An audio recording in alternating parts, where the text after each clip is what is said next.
Hi, I'm Carl Azus, and if there's one thing I'm sure of, it's that Fridays are awesome. And this Friday edition of CNN Student News is about ready to take flight.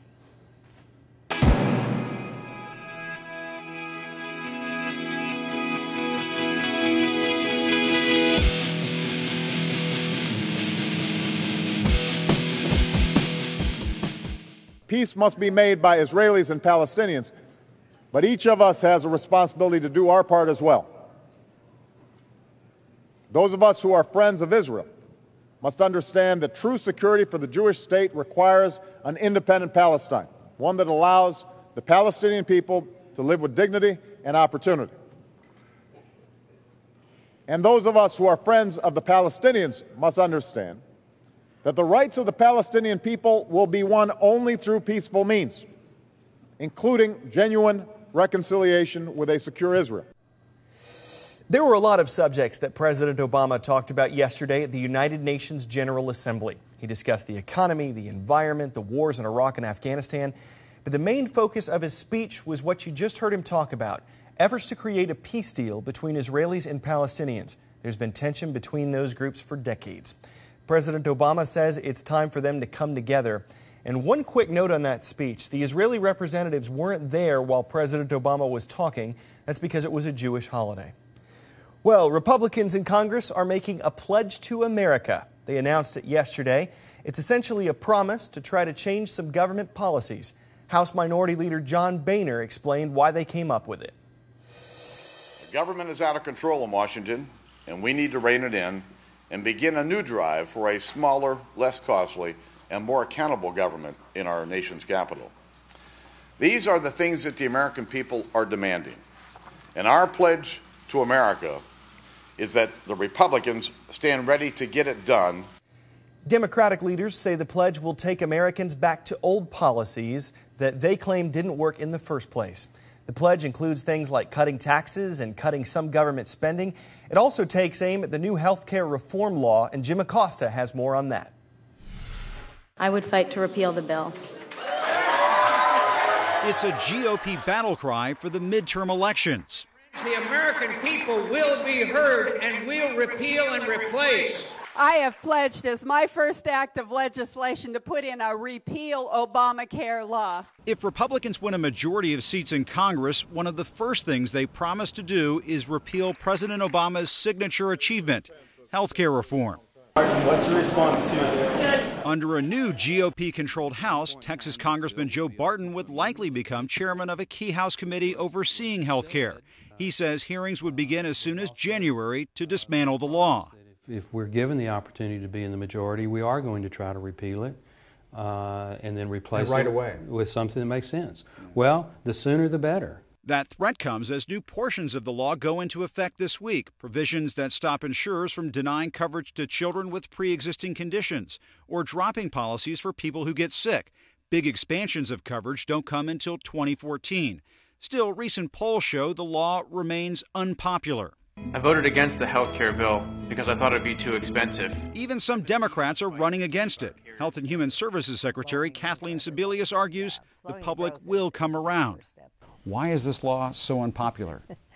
I think it's more confusing than unpopular. You're ready to have this debate all over again. I am indeed. Hello. So is the president, who points to parts of the bill that are popular. If young people don't have health insurance through their employer, that they can stay on their parents' health insurance up to the age of 26. Parts Congressman Barton wants to keep. Are there portions of the law that should be kept? Well, I think coverage of pre-existing conditions, the ability to keep your insurance and not have it revoked unless you committed fraud. Other Republicans say scrap the whole thing. Conservative activist Alex Cortez with the group defundit.org says the solution is to starve the law of money. I mean, one of our only options is defunding, go after some of the smaller provisions. We will not let Kathleen Sebelius implement and enforce this law. Just the facts. A concussion is an injury that affects how your brain works. They're usually caused by a hit to the head, but you don't have to lose consciousness to have a concussion. Symptoms can include dizziness, nausea, and confusion. Concussions can affect your memory, reflexes, speech, and balance. And if you've had a concussion, you're more likely to suffer another one. Those things are serious. You hear about concussions in pro sports. Younger athletes suffer these head injuries as well. You might know someone who's had a concussion. Between 2005 and 2008, an estimated 400,000 concussions happened in high school sports. Congress wants to find a way to cut down on concussions. Yesterday, they heard from medical experts, parents, students, and pro athletes about the issue. Congress is thinking about passing a law that would require student athletes who suffer head injuries to get checked out before they can get back on the field. The bill would also require schools to train coaches, students, and parents about how to deal with concussions.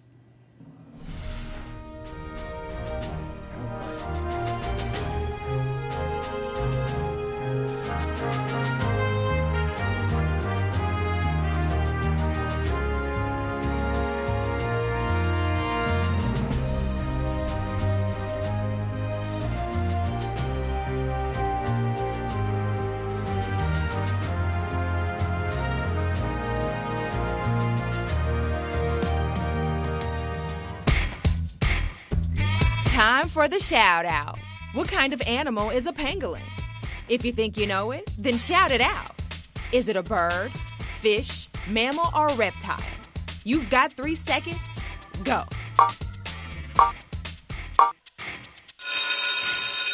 Pangolins are mammals that are mostly found in Asia and Africa.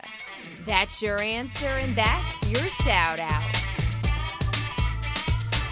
Now, before you say that's kind of a funny-looking creature, there may be a point where there aren't very many left to look at. Pangolins are in danger of dying out. In parts of Asia, the animals are hunted illegally for their meat and for the scales that cover their bodies. Dan Rivers shows us how some people in Vietnam are trying to help the pangolins survive. Pity the pangolin, but most people have never even heard of one, let alone seen one of these endangered ant-eating mammals. The way things are going, they may become famous because there are none left. 2 species are especially under threat in Asia, the Chinese pangolin and the Sunda pangolin. Experts say both are being hunted to extinction. I think we're going to watch both species disappear over the next 5 to 10 years if we don't do anything, which is intensely sad. You know, they were listed as common until fairly recently. It's why this special pangolarium has been built in Vietnam's Cuc Phuong National Park. Staff trying to rehabilitate rescued pangolins, which are notoriously difficult to keep. But at least here they are safe from the poachers who prize their meat. They're such an interesting little mammal, you know, it's devastating to think that these animals, you know, might go extinct while we're watching if we don't do enough. At the rescue centre, they're hoping to slowly start releasing captured pangolins after they've been given a clean bill of health. But they need funding and more staff to ensure these creatures don't disappear completely in just a few years' time. Dan Rivers, CNN, Cuc Phuong National Park, Vietnam. We haven't had any shout-out dedications this semester. That's because we're waiting on you. Teachers, there's only one way to get a shout-out. Log on to our page, cnnstudentnews.com. Go to the How Do I box and click on How Do I Get a Shout-Out. Send us an iReport with a photograph of your school, and we'll take it from there. Before we go, wouldn't it be cool to just kind of watch TV at your job? Hey, ladies, get back to work. They are at work. This farm in Russia, yeah, it's near Moscow, set up plasmas as part of an experiment to see if the cows would make more milk if they were watching TV.